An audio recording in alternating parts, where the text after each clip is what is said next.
வணக்கம், இது அரண்சை. நான் தேவா பாஸ்கர். ஒரு காலத்துல பாஜகவினுடைய ஒரு ஹார்ஷஸ்ட் கிரிட்டிக்கா இருந்துட்டு திரும்ப பாஜகவிலே போய் அடைக்கலம் ஆகிற பல நபர்களை நம்ம பார்த்திருக்கோம். அது பெரிய பெரிய தலைவர்கள்ல இருந்து, மீடியா பர்சன்ஸ்ல இருந்து, நம்ம சமூக வலைதளங்கள் இயங்கிட்டு இருக்கிற நபர்கள்னு பலரை பார்த்திருக்கோம். அப்படி ஒரு நபர் இப்போ பாஜகவில் இன்னும் அபிஷியலாக அவர் ஜாயின் பண்ணல, பட் அவர் பாஜகவினுடைய ரெப்ரசன்டேட்டிவா மாற போறார் அப்படின்றதே சமூக வலைதளங்கள்ல ஒரு மிகப்பெரிய விவாதத்தை ஏற்படுத்தியிருக்கு. யார் இந்த நபர், எதனால இவர் பாஜக ரெப்ரசன்டேட்டிவா மாற போறாரு, இவர் என்ன பண்ணிட்டு இருந்தாரு, இவருடைய வேலை என்னவாக இருந்தது, அண்ட் இந்த விவகாரத்தை நாம எப்படி பாக்குறோம் அப்படின்றது தான் இந்த வீடியோல நம்ம பார்க்க போறோம். அந்த நபர் யார் அப்படின்னா ப்ரொஃபசர் திலீப் மண்டல். எக்ஸ் தளத்துல ரொம்ப ஆக்டிவா செயலாற்றிட்டு இருக்கக்கூடிய, தொடர்ச்சியாக கருத்துக்களை பதிவிட்டு இருக்கக்கூடிய நபர்களுக்கு திலீப் மண்டலை கண்டிப்பாக தெரிஞ்சிருக்கும். Voice for OBC and schedule cost, schedule try, ஒரு நான் பிராமின் கன்சாலிடேஷனுக்கு, நான் பிராமின் பாலிடிக்ஸை தொடர்ச்சியாக எக்ஸலத்துல பேசிட்டு இருக்கக்கூடிய நபர். ரொம்ப வீரியமா பேசுவார். அதாவது அவருடைய ப்ரொஃபைல் பிக்சரே பெரியாரும் அம்பேத்கரும் தான். அதுவும் ரெண்டு பேரும் கையெல்லாம் மடக்கிட்டு ரொம்ப வீரமா ரெண்டு பேரும் இருக்கிற மாதிரியான போட்டோ தான் வச்சிருப்பாரு. அடிப்படையில யார் ப்ரொஃபசர் திலீப் மண்டல் அப்படின்னா, இந்தியா டுடேவினுடைய ஹிந்தியினுடைய எடிட்டராக இருந்தவர். தொடர்ச்சியாக சமூக வலைதளங்கள்ல பார்ப்பனியம் தொடர்பாகவும், இந்துத்துவம் தொடர்பாகவும், RSS தொடர்பாகவும், இடஒதுக்கீடு தொடர்பாகவும், பாஜக செய்து கொண்டிருக்கக்கூடிய அராஜகங்கள் தொடர்பாகவும் அம்பலப்படுத்தி எழுதக்கூடியவர்.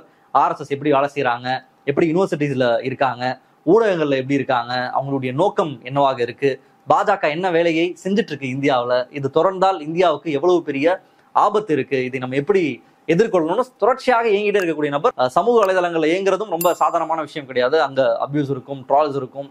அதெல்லாம் ஃபேஸ் பண்ணி இவருக்கான ஒரு ஃபாலோவர்ஸ் அப்படின்றது சமூக நீதி அரசியல் பேசக்கூடிய நபர்கள், இடதுசாரி கட்சிகள் இருக்கக்கூடியவங்க, அம்பேத்கர் அரசியலை ஃபாலோ பண்ணக்கூடியவங்க, பெரியாரிஸ்டுகள், திராவிடியன் ஐடியாலஜியை ஃபாலோ பண்ணக்கூடியவர்கள், இவர்கள் எல்லாரும் தான் இவருடைய ஃபாலோவர்ஸாக இருந்தாங்க, பேஸாக இருந்தாங்க. இந்தியா முழுக்க இந்த பகுஜன் பாலிடிக்ஸை பேசக்கூடிய நபர்கள் எல்லாரும் அவருடைய ஆதரவாளராக இருந்தாங்க. இந்த திலீப் மண்டல் தான் இப்போது பாஜக அரசினுடைய ஒரு மீடியா அட்வைசராக மாற இருக்காரு. பாஜக அரசு என்ன திட்டங்களை கொண்டு வராங்க, அதனால என்ன நலன் மக்களுக்கு, என்னென்ன விஷயங்களை பாஜக மக்களுக்காக செய்யுது அப்படிங்கிற அந்த அரசியலை இனிமே அவர் தான் பேச இருக்காரு. இதுதான் இன்னைக்கு ஒரு மிகப்பெரிய ஒரு கன்ஃபியூஷனையும் டிஸ்கஷனையும் ஏற்படுத்தியிருக்கு. திலீப் மண்டலினுடைய அவருடைய பாலிடிக்ஸ் ஒரு பை த மிட் 2023 or 2022ல இருந்தே மாறினதை எல்லாருமே கணிச்சாங்க. அப்போல இருந்தே கொஞ்சம் கொஞ்சம் அவர் ஒரு சாஃப்ட் ஹிந்துத்துவா நோக்கி பேச ஆரம்பிக்கிறாருன்னு பலரும் அப்பவே கணிச்சாங்க. அவரை கேள்வியும் கேட்க செஞ்சாங்க. குறிப்பாக ஹிண்டன்பர்க் ரிப்போர்ட் வந்தது. ஃபர்ஸ்ட் டைம் வந்தப்போவே இதை உடனடியாக முடக்கணும், இந்தியாவினுடைய மானத்தை வெளிநாட்டுக்காரர் வாங்குறாரு, இந்தியாவினுடைய தேசிய ஒருமைப்பாட்டுக்கும் இந்தியாவினுடைய மானத்துக்கும் இது ஒரு பெரிய கேவலம், நம்ம அரசாங்கத்தை கொஸ்டின் பண்ணலாம், இது என்னது ஹிண்டன்பர்க், ஏதோ ஒரு வெளிநாட்டு கம்பெனி இந்தியாவை அதானி எப்படி அசிங்கப்படுத்துறதுன்ற கேள்வியை முன்னிச்சிருந்தார்.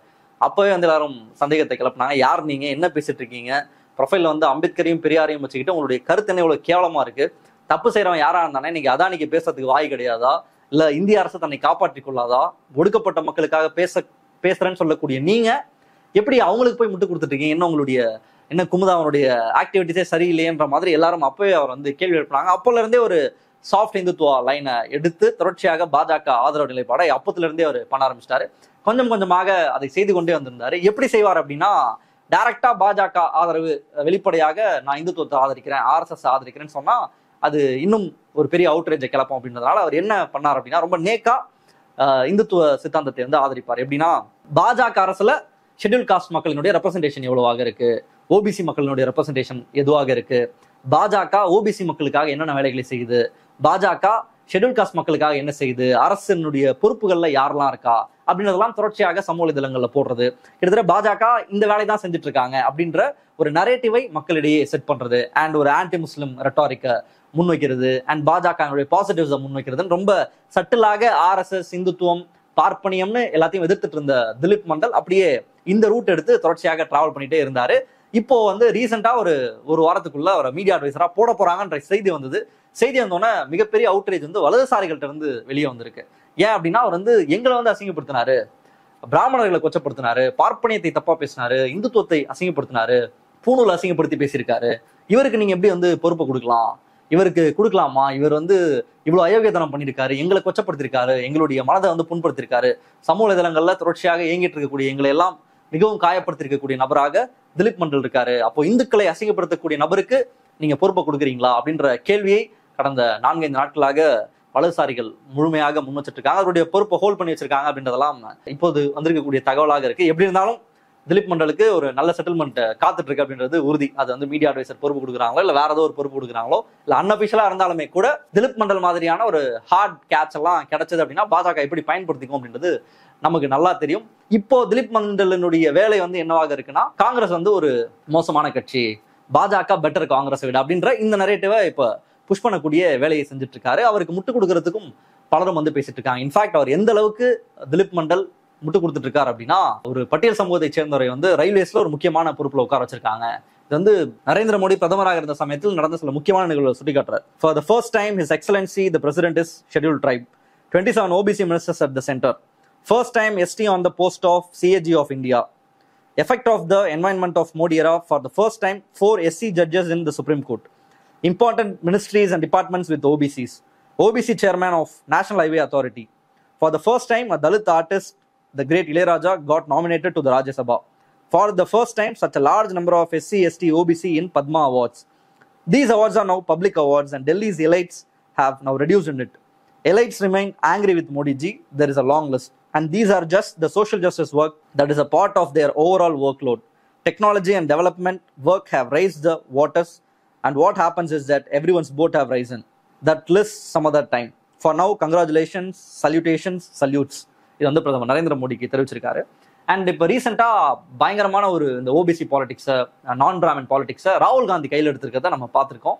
ராகுல் காந்தி எல்லா இடங்களையும் இந்த கேள்வியை முன்வைக்கிறாரு. மீடியா ரெப்ரஸன்டேட்டிவ்ஸ் எங்க, ஒரு சுப்ரீம் கோர்ட் இருக்காங்கன்னா ஜட்ஜஸ்ல ஓபிசிஸ், தலித்ஸினுடைய, ட்ரைப்ஸினுடைய ரெப்ரஸன்டேஷன் அப்படின்றது என்ன, டாக்டர்ஸ்ல எவ்வளவு பேர் இருக்காங்க, லாயர்ஸ்ல எவ்வளவு பேர் இருக்காங்க, இன்ஜினியர்ஸ்ல எவ்வளவு பேர் இருக்காங்க, கார்பரேட் செக்டர்ல எவ்வளவு பேர் இருக்காங்க, ப்ரொஃபசர்ஸா எவ்வளவு பேர் இருக்காங்க, எந்த இடமான எடுத்துக்கலாம், எந்த துறையாவனா நம்ம எடுத்துக்கலாம். இங்க பெரும்பான்மையான இந்தியாவினுடைய உழைக்கும் மக்களினுடைய நிலை என்ன, அவர்கள் எங்கே இருக்கிறார்கள், ஏன் அவர்கள் இல்லை, ஏன் ஒரு 2-3 சமுதாயங்கள் மட்டுமே இந்தியாவினுடைய பெரும்பான்மையான வளத்தை வச்சிருக்காங்க, எல்லா துறைகளையும் அவங்களே கோல வச்சுறாங்க அப்படின்னா இது வந்து ஒரு கேஸ்டிசம் தானே. இது ஏன் நடந்துட்டே இருக்குன்னு சொல்லி தான் கேஸ்ட் சென்சஸ் எல்லா இடத்துலையும் புஷ் பண்றதை நம்ம பார்த்துட்டு இருக்கோம். அப்படி ஒண்ணுதான் இப்ப ராகுல் காந்தி ரீசெண்டா சொன்ன உலக அழகி போட்டியெல்லாம் எத்தனை பேர் வந்து ஓபிசிஸ் இருந்திருக்காங்க, தலித்ஸ் இருந்திருக்காங்க, ட்ரைப்ஸ் இருந்திருக்காங்க, ஏன் இவங்கெல்லாம் அழகிகளே கிடையாதா, அழகான நபர்களே கிடையாதா, எப்படி ஒரு சமுதாயம் மட்டுமே அந்த இடத்துல தொடர்ச்சியாக வந்துட்டு இருக்காங்கன்ற கேள்வியை ராகுல் காந்தி முன்னச்சோட இந்த எல்லா சாதியவாதிகளுக்கும் அப்படி துடிச்சதை வந்து நம்ம பார்த்தோம். அதுல திலீப் மண்டலம் ரியாக்ட் பண்ணியிருக்காரு. அவர் என்ன சொல்லியிருக்காருன்னு பார்ப்போம். அதுலயும் நான் தொடக்கத்திலே சொன்ன மாதிரி வெளிப்படையா அவர் பேச மாட்டாரு. யாரு தலித் இருக்கா, யாரு ஓபிசி இருக்கான்னு மாரிதாஸ் மாதிரி தான் பேசுவாரு. அதுலயும் வந்து அவருடைய கருத்தை வந்து பதிவு செஞ்சிருந்தாரு. டியர் ராகுல் Gandhiji, women from Dalit and OBC communities have in fact become Miss India. I can provide details. Rene Kujur, a supermodel from Chhattisgarh, also known as the Indian Rihanna, who has endorsed major brands like Reebok, belongs to a tribal community. The successful South Indian film director Pa Ranjit, whose movie Kabali starring Rajinikanth made over 1,000 crores, is from the SC community. His movie Tangalan is releasing in North Indian theaters next week. Rahul Gandhi should watch the movie. I met Pa Ranjit during the time the story was being finalized. It's based on the story of Kolar Goldfields. The director of the Marathi film Sairat, Nagraj Manjule, which grossed over 100 crores, belongs to a nomadic tribe. Both the lead actress and actor in the Sairat are from the SC community. Rahul Gandhi should listen to the film's song Zingat. அப்படின்னு சொல்லி இந்த கருத்தை வந்து முன்னிச்சிருக்காரு. விக்ரமோட ஜாதி என்னன்னு தெரியல போல, தெரிஞ்சிருந்தா அதையும் அவர் போட்டிருப்பாரு. ஸோ இது வந்து ரெப்ரஸன்டேஷனா, இது வந்து பாருங்க, நீங்க வந்து ஓபிசி எஸ்சி மக்களினுடைய ரெப்ரஸன்டேஷன் இல்லைன்னு சொல்றீங்க, பாருங்க இந்தியாவில் இந்த ரெப்ரஸன்டேஷன்லாம் நடந்திருக்கு. ரஞ்சித் வந்திருக்காரு, நாகராஜ் மஞ்சுலே வந்திருக்காரு, அண்ட் வந்து ரெனே குஜூர் அப்படிங்கிற அந்த சத்தீஸ்கரை சேர்ந்த மாடல் வந்து வந்திருக்காங்க. இவங்கெல்லாம் வந்து ரெப்ரசென்ட் தானே பண்ணிட்டு இருக்காங்க, நீங்க ஏன் போய் சொல்றீங்கன்னு ராகுல் காந்தியை பத்தி கேட்கிறார். அதாவது பெரிய அளவு ரெப்ரஸன்டேஷன் இல்லை, பட் ரெப்ரஸன்டேஷன் இல்லை நீங்க எப்படி சொல்லலாம்னு சொல்லி ஓபிசி மக்களுக்காக, ஷெட்யூல் காஸ்ட் மக்களுடைய ரைட்டுக்காக பேசக்கூடிய நபர்னு சொல்லக்கூடிய திலீப் மண்டல் வந்து பேசியிருக்காரு. இது வந்து ஒரு டிப் ஆஃப் த ஐஸ்பர்க். அவர் வந்து என்ன அரசியலை பேசிக் கொண்டிருக்கிறார், யாருக்காக குரல் கொடுத்து கொண்டிருக்கிறார், அவர் யாருக்காக இயங்கிட்டு இருக்கார் அப்படின்றதை அம்பலப்படுத்துவதான சிறிய குறிப்பு தான் வந்து இப்போ நம்ம சொன்ன விஷயம். இன்னைக்கு ஒரு நாகராஜ் மஞ்சுலே, ஒரு ரஞ்சித், ஒரு ரெனே குஜூர் சொல்லிட்டாரு. நம்ம வந்து மொத்த இண்டஸ்ட்ரியும் சொல்லலாம். இப்போ பாலிவுட்ல இருக்கக்கூடிய டாப் மோஸ்ட் ப்ரொடியூசர்ஸ் யாரு, ஆக்டர்ஸ் யாரு, தமிழ்நாட்டில் இருக்கக்கூடியவங்க, இருந்தவங்க யாரு, தமிழ்நாட்டில் மற்ற இண்டஸ்ட்ரீஸ்ல இருக்கக்கூடியவங்க யாரு, மாடலிங்ல இருக்கக்கூடிய நபர்கள் யாரு, இவங்கெல்லாம் எப்படி ஒரு சமுதாயமா இருக்காங்கன்ற கேள்வி வந்து நம்ம எடுத்தோம் அப்படின்னா அந்த லிஸ்ட் வந்து ரொம்ப ரொம்ப பெருசு. இதை வந்து ஒரு வக்கனையா ஒரு விளக்கம்னு சொல்லி இவர் தூக்கிட்டு வரார் அப்படின்னாலே இவர் யார் அப்படின்றது நமக்கு நிச்சயமாக தெரியுது. அண்ட் இந்த விவகாரத்தை ரொம்ப முக்கியமா இன்னொரு விஷயத்தையும் நம்ம பார்க்க வேண்டிய தேவை இருக்கு. இன்னைக்கு திலீப் மண்டலுக்கு வலதுசாரிகள்ட்ட இருந்து எதிர்ப்பு வருது. முற்போக்காளர்கள் அவர் காரி துப்புறாங்க. இதெல்லாம் ஒரு ஆளு, இந்த ஆளெல்லாம் நம்ம வந்து எந்த வகையிலும் நம்ம ஏற்றுக்கொள்ளவே முடியாது. பாஜகவுக்கு விலை போகக்கூடிய ஒரு நபரை நம்ம மதிக்கவே கூடாது. இந்த ஆளை வந்து இந்த பக்கத்திலே சேர்த்துக்க கூடாதுன்னு முற்போக்காளர்கள், சமூக நீதி பேசக்கூடிய நபர்கள், பெரியாரிஸ்டுகள், அம்பேத்கர் எல்லாரும் இன்னைக்கு அவரை வந்து புறக்கணித்து அவரை காரி உமிழ்றாங்க. இந்த சூழல்ல இவருக்கு முட்டு கொடுக்குற சில நபர்களும் இருக்காங்க. ஃபார் எக்ஸாம்பிள் சூரஜ் ஹெக்டே அப்படின்னு ஒருத்தர் இருக்காரு. ஒரு ஆப்பிரிக்கனிஸ்ட் அம்பேத்கரைட் அப்படின்லாம் சொல்றாரு. அம்பேத்கரைட்னு தன்னை காமிச்சுக்கிறாரு. இவர் வந்து பயங்கரமான ஒரு வியாக்கியானத்தை ஒன்று கொடுத்துருக்காரு. அது என்ன அப்படின்னா, no need to be upset with Professor Dilip Mandal's nomination to the INB ministry. He did not go to the BJP first. He waited for all the parties to avail of his expertise.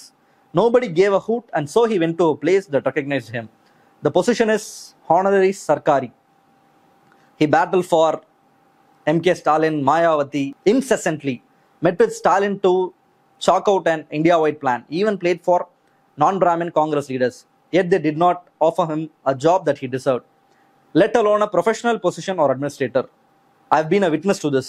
அப்படின்னு சொல்லி பாஜகவுடைய representation எஸ்சிக்கு எவ்வளவு கொடுத்துருக்காங்க, ஓபிசிக்கு எவ்வளவு கொடுத்துருக்காங்க, and Congress என்ன கொடுத்துருக்குன்றது சூரஜ் ஹெக்டே என்ற ஆப்பிரிக்கனிஸ்ட் அம்பேத்கரைட்னு தன்னை கிளைம் பண்ணக்கூடிய ஒரு நபர் சொல்லியிருக்கார். அதாவது அவரை யாரும் பயன்படுத்திக்கல. திலீப் மண்டல் வந்து இவ்வளவு பெரிய அறிவாளி, சமூக நீதிக்காக இவ்வளவு தூரம் செயலாடிட்டு இருக்காரு, அவரை வந்து யாரும் பயன்படுத்திக்கல, அதனால வந்து அவர் பாஜகவுக்கு போயிருக்காரு அப்படின்னா அது வந்து ஒரு ஹானரியா நம்ம வந்து எடுத்துக்கணும். அவர் வந்து பாஜக அவருக்கு பயன்படுத்திக்க தெரியுது, மற்றவங்க யாருக்கும் அவரை பயன்படுத்திக்க தெரியல அப்படின்ற ஸ்டேட்மெண்ட்டை கொடுத்துருக்காரு. இந்த மாதிரி ஒரு கேவலமான கேனத்தனமான ஸ்டேட்மெண்ட் இருக்கவே முடியாது. அவரை கண்டுக்கல, அவரை வந்து கவனிக்கல அப்படின்னா எதை கவனிக்கணும்னு எனக்கு நிஜமா புரியல. இப்போ பாஜக வந்து அவருக்கு ஒரு 100 கோடி கொடுக்குறாங்க, அது திமுக கொடுக்கல, காங்கிரஸ் கொடுக்கல, அல்லது கம்யூனிஸ்ட் கொடுக்கலன்ற கோவத்தை சொல்றாரா, இல்ல மாயாவதி கொடுக்கலன்னு சொல்றாரா நமக்கு புரியல. அவருடைய ஸ்டாண்ட் அப்படின்றது கருத்தியல் ரீதியாக ஒரு தளத்துல நின்றுட்டு இருக்காரு.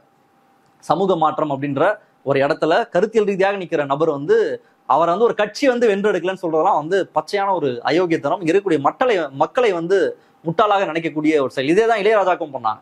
இளையராஜா வந்து பாஜகவுக்கு ஆதரவு தெரிவிக்கிறாரு. அப்போ இளையராஜாக்கு மிகப்பெரிய எதிர்ப்பு வருது, இந்தியா முழுக்க வருது. தமிழ்நாட்டுல மிக உக்கிரமாக இளையராஜா மீது கடுமையான விமர்சனங்களை மக்கள் முன்வைக்கிறாங்க. உடனடியாக அது இளையராஜாவோட உரிமை அப்படின்னு பேசுறாங்க. அது எப்படி இளையராஜாவுடைய உரிமையாக இருக்க முடியும்? அது அவரோட உரிமை அப்படின்னா ரியாக்ட் பண்றது மக்களோட உரிமை, திரும்ப கேள்வி கேட்கறது மக்களோட உரிமை. அதை வந்து உங்களால நீங்க அதை கேட்டுக்கொண்டுதான் ஆகணும், அந்த விமர்சனத்தை ஏற்றுக்கொண்டுதான் ஆகணும். வேறனா புறக்கணிச்சுட்டு போங்க. பாஜகவை நாங்க ஆதரிப்போம், நீங்க வந்து பேசக்கூடாது, அல்லது அவர் வென்றெடுக்கல அப்படின்றது நிஜமாவே புரியல. கருத்தியல் ரீதியாக ஒருத்தர் இருக்கணும், கருத்தியலாக நல்ல அரசியலுக்கு சப்போர்ட் பண்ணணும். இல்ல முடியல அப்படின்னா நாங்க என்ன வேணா சப்போர்ட் பண்ணுவோம், நீங்க அதை கேள்வி கேட்கக்கூடாது. அவரை வந்து பாஜக பயன்படுத்திக்கிட்டாங்க அப்படின்றது எவ்வளவு ஒரு கேவலமான வார்த்தை. இது டைம் அண்ட் அகைன் இது வந்து சொல்லிட்டே இருக்காங்க. இன்னைக்கு வந்து சந்திரபாபு நாயுடு, நிதிஷ்குமாரை வந்து பாஜகவுக்கு ஆதரவு தெரிவிச்சாங்க. இதுவே ஒரு தலித் லீடர் பண்ணியிருந்தா நீங்க ஒத்துருப்பீங்களான்ற கேள்விலாம் முன்வைக்கப்பட்டது.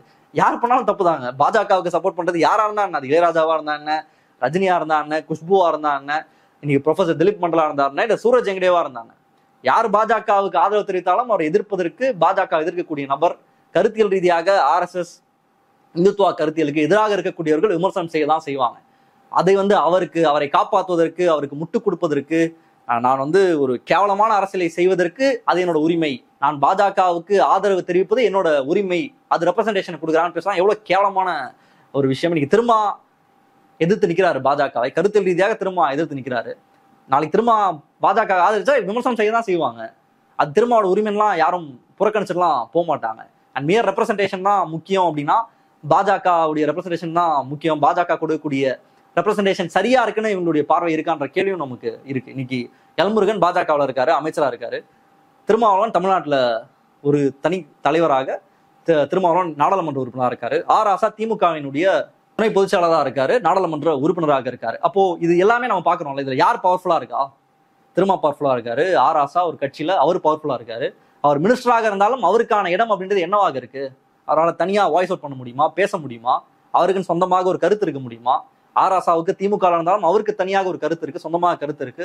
இன்னொரு பக்கம் திரும்ப ஒரு கட்சி நடத்தி கொண்டு இருக்கிறார். அப்போ இந்த மூணையும் வச்சுதான் நம்ம பார்க்க முடியும் யாரு எங்க இருந்து பேசணும், எந்த இடத்துல இருந்து பேசணும். இப்ப நான் பயன்படுத்திக்கல, திமுக பயன்படுத்திக்கல, நான் ராசா பாஜகவுக்கு போனா அதை எப்படி எல்லாரும் பார்த்துட்டு சும்மா இருப்பாங்க?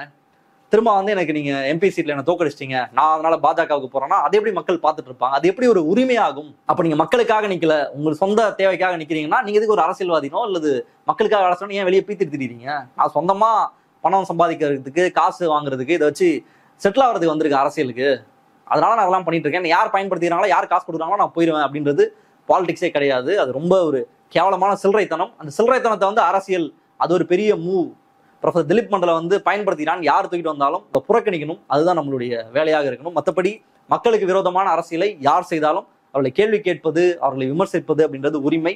அப்படி அதெல்லாம் ஃபேஸ் பண்றதுக்கான தைரியம் இருந்தாதான் முதல்ல பாலிடிக்ஸ்க்கே வரணும், பொதுத்தளத்திற்கே வரணும். அது எதையுமே பண்ண முடியாது, நாங்கள் என்ன வேணா பண்ணிப்போம், அது எங்களோட உரிமை அப்படின்னா அப்படி அந்த உரிமையெல்லாம் யாருக்கும் கொடுக்க முடியாது. கேள்வி கேட்போம், அதுக்கு பதில் சொல்லி தான் ஆகணும். எல்லாத்துக்கும் ஒரு விலை இருக்கு, பயன்படுத்திக்கலாம், நான் வேற இடத்துக்கு போவோம் அப்படின்றலாம் சும்மா சால்ஜாப்பு. மக்களுக்காக வேலை செய்யக்கூடிய, எந்த பிரதிபலனும் பார்க்காமல் தாங்கள் கொண்ட கருத்துக்காக வேலை செய்யக்கூடிய கோடிக்கணக்கான தொண்டர்கள் இந்த நாட்டில் இருக்காங்க. அது இடதுசாரி கட்சிகள்ல இருக்காங்க, பெரியார்சிகள் இருக்காங்க, அம்பேத்கர்ஸ்கள் இருக்காங்க. இவங்க எல்லாம் சமூக மாற்றம் அப்படின்ற ஒன்றை அடிப்படையாக மையமாக வைத்து வேலை செஞ்சுட்டே இருக்காங்க. என்னைக்காவது ஒரு நாள் இந்த சமூகம் மாறும்னு எந்த பிரதிபலனும் பார்க்காமல், யார்ட்டையும் எந்த ஒரு பலனும் எதிர்பார்க்காமல் தொடர்ச்சியாக இயங்கிட்டே இருக்கக்கூடிய கோடிக்கணக்கான மக்கள் இந்த நாட்டில் இருக்காங்க. ஸோ இவங்களை கண்டுக்கல, அதனால நான் இந்த கட்சியிலேருந்து அங்கே போயிட்டேன், அங்கேருந்து நான் இங்கே வந்துட்டேன், இங்கேருந்து நான் அங்கே போயிட்டேன், இப்போ என்னை கண்டுக்கிறாங்கன்னு சொல்றவங்க எல்லாருமே பிழைப்புவாதிகள் மட்டும்தான். அந்த பிழைப்புவாதிகளுக்கு யார் முட்டு கொடுத்தாலும் அதை நம்ம நிராகரிக்கணும், அதை ஏற்றுக்கொள்ளக்கூடாது அப்படின்றதான் நம்மளுடைய பார்வையாக இருக்கு. இந்த விவகாரம் தொடர்பாக உங்களுடைய பார்வை என்ன அப்படின்றத கமெண்ட்ல போடுங்க. மற்ற நிகழ்ச்சியில் சந்திப்போம். நன்றி, வணக்கம்.